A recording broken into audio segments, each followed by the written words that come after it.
ఎన్ని ఇయర్స్ అవుతుందో కదా! సినీ ఇండస్ట్రీలో ఒక ఫేమ్ కావాలని, ఒక పిచ్చితోటి అట్లా ఇప్పటికి స్ట్రగుల్ అవుతూ ఉన్నాను. And so, Vijayawada and mummy, daddy binding work చేస్తారు. అండ్ చాలా పేద కుటుంబం. అండ్ మా డ్యాడీ వచ్చేసి అప్పుడు వాళ్ళు బైండింగ్ వర్క్ చేసేవాళ్ళనమాట.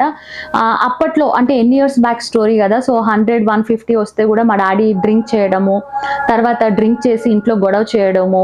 నాకు బాగా గుర్తు మా అమ్మ చిన్నప్పుడు నాకు ఏ పని చెప్పేది కాదు. అన్ని పనులు బట్టలు ఉతకడం, అంట్లు తోమడం అంటే బయట పని చేసి ఇంట్లో పని మొత్తం తనే చూసుకునేది. నా తర్వాత 7 ఇయర్స్‌కి నాకు తమ్ముడు పుట్టాడు. అండ్ ప్రెజెంట్ ఇప్పుడొచ్చేసి అతను మ్యారేజ్ చేసుకోవడానికని సంబంధాలు చూస్తున్నారు. అండ్ తను కార్ వీల్ అలైన్‌మెంట్ దాంట్లో పని చేస్తున్నాడనమాట. అండ్ సో, అలా చిన్నతనంలో ఏంటంటే చాలా కష్టాలు చాలా పడ్డాము. అప్పట్లో నేను టీవీ అవి చూసినప్పుడు, సినిమాలు చూసినప్పుడు ఏంటంటే నేను కూడా అలా అవ్వాలి. మనము మనుషులే, వాళ్ళు మనుషులే కదా! అంటే ఫేమ్ అవ్వాలి.